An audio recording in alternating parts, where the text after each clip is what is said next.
395 სკოლაში დღეიდან სასწავლო პროცესი 3 დღით შეწყდა. დაავადებათა კონტროლის ეროვნული ცენტრის რეკომენდაციით 3 დღით იხურება ყველა ის სასწავლო დაწესებულება, სადაც მოსწავლეთა 20%-ზე მეტი სკოლაში არ დადის. რა ვითარებაა სკოლებსა და ბაღებში, ლიკა ბეკურაშვილი გიამბობთ.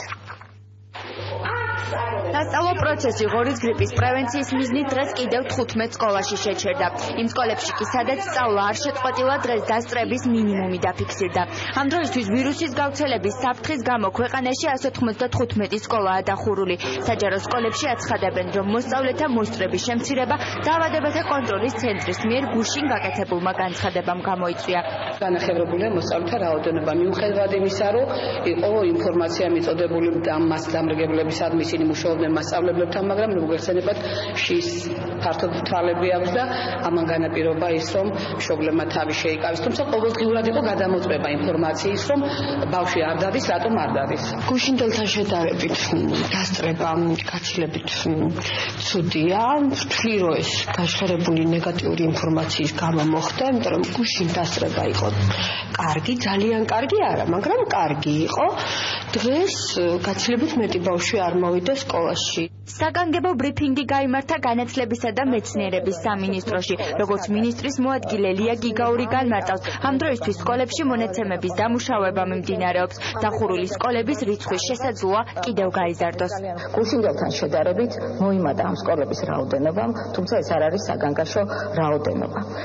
შესაბამისად, დღის განმავლობაში იმის და მიხედვით, თუ როგორი იქნება მონაცემები, მიიღება გადაწყვეტილებები იმ სკოლებში, სადაც 20%-ზე მეტია გაცდენის მაჩვენებელი, დროებით შეჩერდეს სასწავლო პროცესი. ამ ეტაპზე გროვდება მონაცემები, ჯერჯერობით ჩვენ ვიცით 15 სკოლის შესახებ.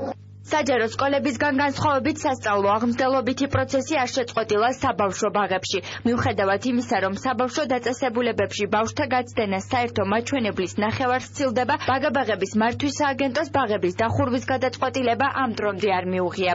320 აღსაზრდელიდან დღეს გამოცხადდა მხოლოდ 125 აღსაზრდელი. ეს მაჩვენებელი შემცირდა გუშინდელ მაჩვენებელთან შედარებით. ტენდენცია ისეთი არის, რომ აღსაზრდელთა რაოდენობა იკლებს პროცენტულად. დაახლოებით 60% არ გამოცხადდა დღეს. იმ შემთხვევაში, თუ ავადობის გამო გასტენების რიცხვი გადააჭარბებს 20%-ს, ამ შემთხვევაში ჩვენ მივიღებთ კონკრეტულ გადაწყვეტილებას კონკრეტულ საბავშვო ბაღში საავადმყოფო პროცესების შეწყვეტასთან დაკავშირებით. გრიპის პრევენციის მიზნით დედაქალაქში კიდევ ერთი პირველადი ჯანდაცვის ცენტრი ამოქმედა. სამედიცინო დაწესებულება ამჯერად ისანის სამგორის რაიონში გაიხსნა და სიმპტომების გამოვლენის შემთხვევაში ცენტრი მოსახლეობას 24 საათიან რეჟიმში მოემსახურება.